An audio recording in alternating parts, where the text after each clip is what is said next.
My life was full of distractions and obligations. I mean, how many times can you be a bridesmaid before you think about making a life change? 13. The answer's 13. So I got rid of all of my bridesmaids' dresses. In fact, I got rid of anything that didn't fit my car, drove cross country, packed 2 bags, and got on a plane to Africa. That's a continent, Malawi, the country, to work at a rural health center. Now, I knew I was no savior, no Gandhi, no Mother Teresa, because a very good friend said, you know you're not Gandhi or Mother Teresa. Right. But I was hoping by living with less, I would find more. So we had 2 days of training, followed by 2 months of a village homestay, and then 2 years of living on your own. Fend for yourself. Our first activity was to introduce ourselves to the others, who were also probably bridesmaids or groomsmen. We were asked to say our name, where we were from, and something about Malawi.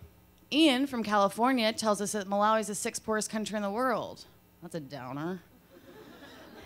Neil tells us that the main source of fuel is firewood. Noted.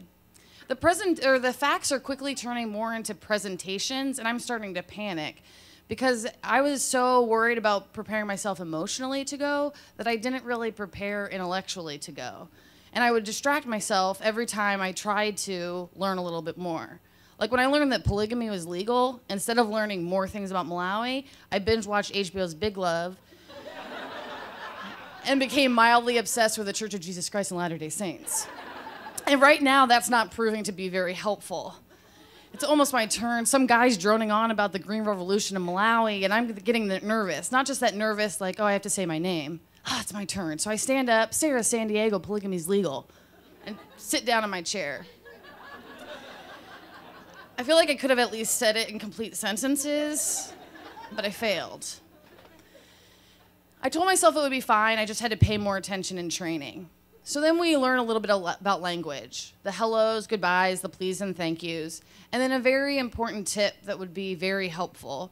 If there was a word that didn't exist in the local vernacular, meaning it was modern, and by modern it entered the country after the British colonization, you do this. You take the word and you say ma in the beginning and EY at the end.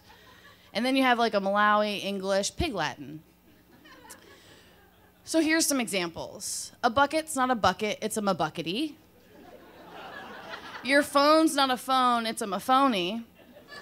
And your pants aren't your pants, they're my panties.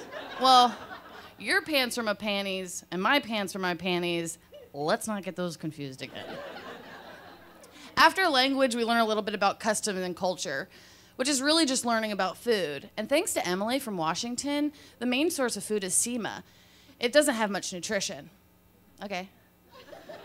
So to eat sema, it's this hard grits-like patty, and you always use your right hand to eat it, never your left hand. Your left hand is for the bathroom. So you kind of take a piece of the sema and you ball it up in your hand, and then you use your thumb and make a little spoon out of the sema, and then you scoop up your beans or your greens or your crickets, and then you use your thumb and kind of shovel it in there. We have a couple practice meals, and I don't mind telling you, I caught on pretty quick. So then we go to homestay, and I am delivered to my family, and I'm really hit by jet lag, so they show me to my room, and I am overwhelmed by the smell. It's a mix of dirt and mold, because this is a mud house, and there's thatched roof, and my bed is just a foam mat on the floor. So I lay down, and I put a candle next to my nose to smell something familiar, except I don't light it because I failed to pack matches. Wow, life without matches. I wonder if Ian knew this is what the 6th poorest country in the world would be like. I didn't. I knew I signed up for less, but this is like a lot less.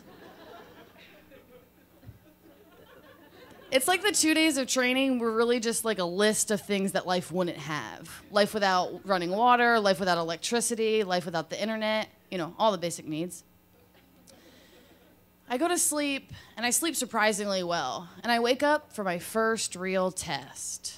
My first meal with my family. Oh, I got this.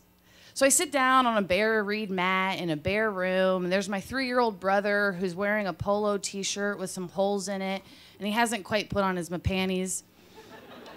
He's totally Donald Ducking it, and not even caring. And then there's my host sister who's 8, and she's wearing an oversized dress from the 80s. Like, I think I wore that dress in 1989 in our family portraits. She's rocking it.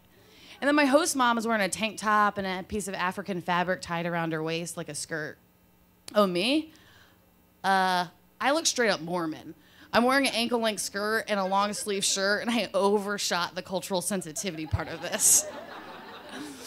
So my mom goes outside to start the fire. Whoa, I've never started a fire before. I might not be able to feed myself. I repress those kinds of feelings, and I decide to focus on this meal. And she comes in, and instead of sima, which we all thought we'd be eating, it's porridge. Curveball. Same idea. I got this. My host mom says, "Ma spoonie?" Do I look like a rookie? No. I politely nod and put up my hand and say, "Oh, I've got this." So I stare into the porridge, and there's like a sheen on top, and I can almost get a reflection out of myself. This porridge is like a magic 8-ball, but it says concentrate and ask again later. I go all in. With my right hand, I dive straight into the porridge, and I pull out my hand, and it is burning. It is so hot, like really hot, and it's dripping through my weak white hands, and I'm trying to will it to my mouth, and I finally get there, and I let my hands linger just a little too long. I pull out my fingers, and my hands are red and pulsing, and it hurts, like real bad. If I could try again with my left, I'd do it totally different, but I can't. That'd be like social suicide. Maybe I should pick up the bowl and drink it. That might be an idea, but could be rude. No, the only way to eat this is with my right hand. So I go in again. And it hurts even worse because the blisters have already started to form. But this time, the mace has singed my fingers together, so it's like a little efficiency tool.